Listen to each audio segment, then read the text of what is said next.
Adjenk est une initiative qui regroupe les jeunes entrepreneurs du numérique au Congo. Elle est une plateforme d'expertise et de recherche. C'est aussi un carrefour congolais pour la formation et le renforcement des capacités en NTIC.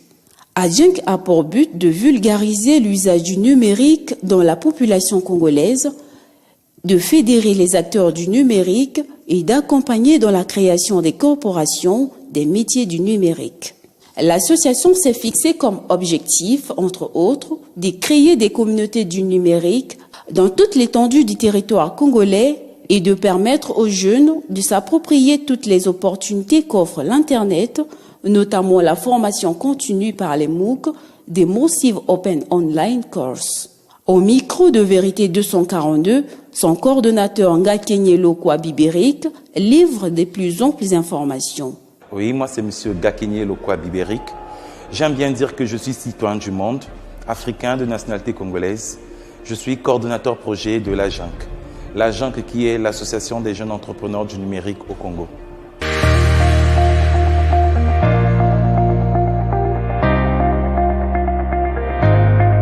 L'Adjenk, j'aime bien dire que l'Adjenk c'est le bébé de Osiane 2017. Parce que l'idée de créer, de mettre en place une plateforme pour essayer de rassembler les acteurs du numérique nous est venue d'Osiane 2017. C'était autour d'une table dans le réfectoire. On était là, c'était du networking entre tous les Africains. Il y avait Madame Chris Brochek, celle qui est la présidente de Congo Web Agency à Pointe-Noire. Il y avait David Kiala, qui est un membre de la diaspora. Il y avait Blaise Niane, qui est un Sénégalais, un influenceur sénégalais sur Internet. Et il y avait pas mal d'Africains, on était autour de la table et on était en train de parler. Mais le grand problème, c'est qu'au niveau de la République du Congo, on n'avait pas un agrégateur dans le cadre des acteurs du numérique. Donc on s'est dit, pourquoi ne pas mettre en place une plateforme qui va essayer de rassembler tous les acteurs du numérique, qui sera comme une fédération pour les acteurs du numérique.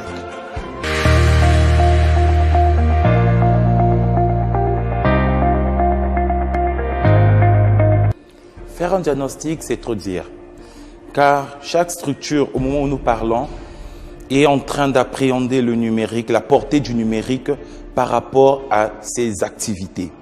Donc, si on peut dire grosso modo, nous comme étant une plateforme qui fédère les acteurs du numérique, on dirait que oui, le numérique est encore à l'étape embryonnaire, mais il est en train d'évoluer très vite en République du Congo.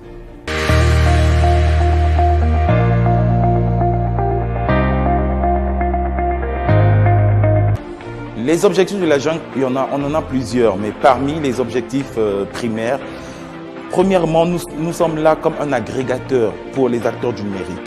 Agrégateur, je l'expliquerai, nous sommes une fédération, un espace qui permet à tous les acteurs du numérique de pouvoir se mettre ensemble, de pouvoir savoir quel est le projet de l'autre pour accompagner, pour mieux vendre le projet. Nous sommes également une plateforme qui aide les acteurs du numérique pour mieux se vendre à l'étranger. Vous saviez qu'un développeur n'est pas automatiquement un homme d'affaires. Créer une application, ce n'est pas automatiquement avoir une entreprise. Alors, lorsqu'on a un développeur, il faut associer le développeur avec un manager, avec un comptable. Donc, il y a tous ces corps de métier qui s'associent au sein d'une start-up pour que la start-up puisse évoluer vers une entreprise, pour être une entreprise. Alors nous, l'Adjenk, nous sommes là pour essayer d'aider ces corps de métier de se mettre ensemble pour pouvoir créer des entreprises. Au lieu que les développeurs puissent se mettre en aparté pour chacun créer son application dans son coin, nous nous sommes dit non, comme ça on ne marchera pas. L'idéal serait que les développeurs puissent s'associer avec d'autres corps de métier pour que les entreprises puissent fleurir ici en République du Congo, dans le secteur du numérique.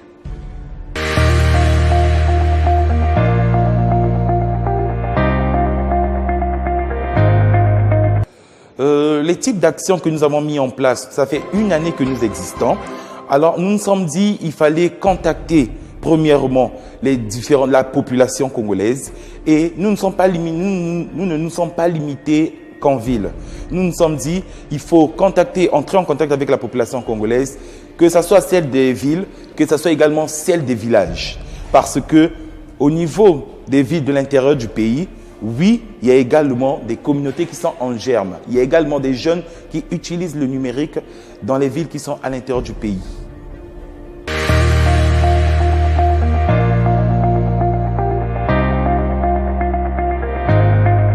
Le manque de financement, jusqu'à aujourd'hui, nous n'avons ni mécène, ni présent d'honneur. La junte finance toute activité que nous faisons, nous le finançons à fonds propres. Donc chaque membre met la main dans la poche et on fait une sorte de collecte pour essayer de financer nos activités. Et à part aussi quelques partenaires qui nous ont fait confiance et qui nous font confiance selon certaines activités que nous faisons.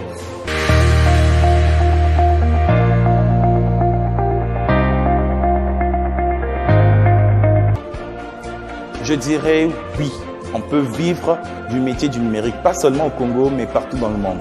Tout est question de stratégie.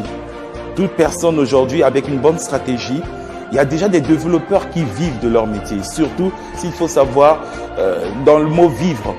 Le mot vivre, si on prend le mot vivre comme étant récolter de l'argent et s'équiper, s'entretenir, je crois que oui, on peut vivre du numérique au Congo.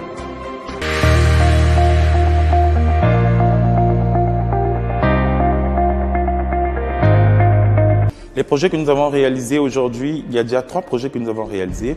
Il y a le Brazza Digital Talk, c'est même le premier projet que nous avons fait. Brazza Digital Talk, comme le mot le dit en anglais, c'est parlons du digital à Brazza. Donc on avait réuni tous les acteurs du numérique, notamment les 2 incubateurs qui existent, Yecolab, Bantuhub. On les avait réunis dans une même salle pour essayer de parler de l'évolution du numérique en République du Congo. Nous avons également un autre projet qui est dénommé le Digital Week. Digital Week, c'est au fait digitaliser en une semaine. Donc pendant une semaine, au fait c'est la semaine du digital. Cela consiste à aller dans des administrations, dans les lieux publics pour essayer d'initier les gens, d'initier les administrés au digital. Nous avons réalisé également ce projet dans le ministère des Affaires étrangères, ainsi de suite. Le 3e projet que nous avons réalisé, c'est le 242 Digital Talk. Le 242 Digital Talk consiste à parcourir le Congo, aller dans les fins fonds du Congo, parler du digital, inciter les jeunes à utiliser le digital. Tout cela pour combattre la fracture numérique en République du Congo.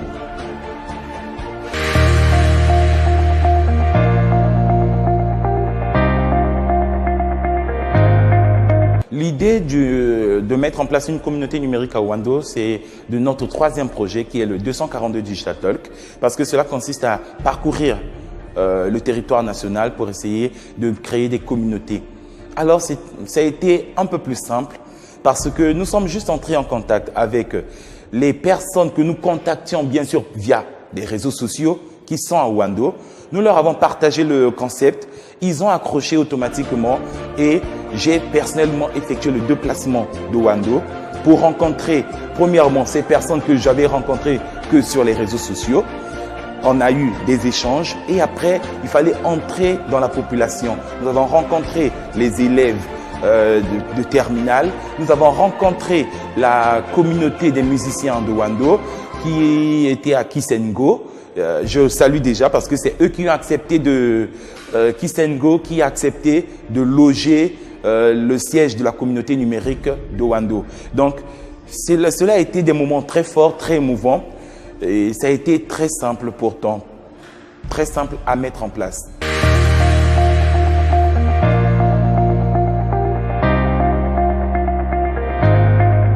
Le regard que je porte à propos de la communauté numérique au Congo, c'est que les acteurs du numérique sont encore aujourd'hui disparates. Tandis que ce n'est pas le cas. La vie du numérique, au fait, la vie dans le numérique demande de vivre en communauté et non en singleton. Nos jeunes acteurs du numérique doivent savoir que nous devons s'unir pour que nous puissions être une puissance. Pour être une force de proposition auprès des gouvernants, nous devons s'unir. Alors c'est comme un message au fait que je fais passer également aux jeunes acteurs du numérique, c'est de se mettre ensemble et de ne pas se casser les herbes aux pieds des autres. Nous devons se mettre ensemble et ne pas être disparates. Lorsque nous serons disparates, nous ne serons plus une force.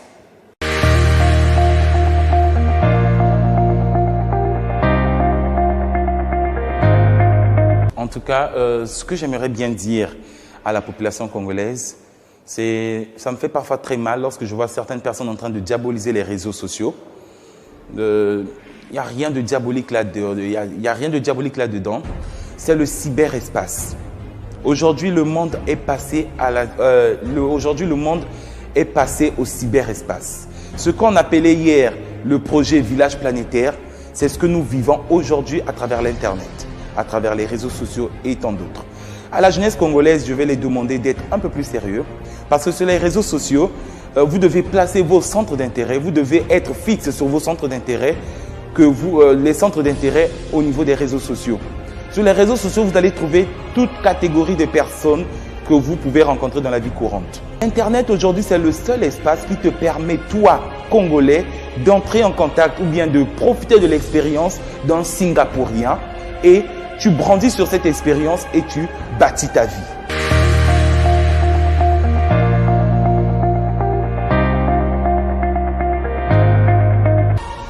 Et pour la fin, je tenais à remercier Vérité 242. Étant dans le domaine du numérique comme nous, ce n'est pas par solidarité que nous vous suivons, mais c'est par intéressement.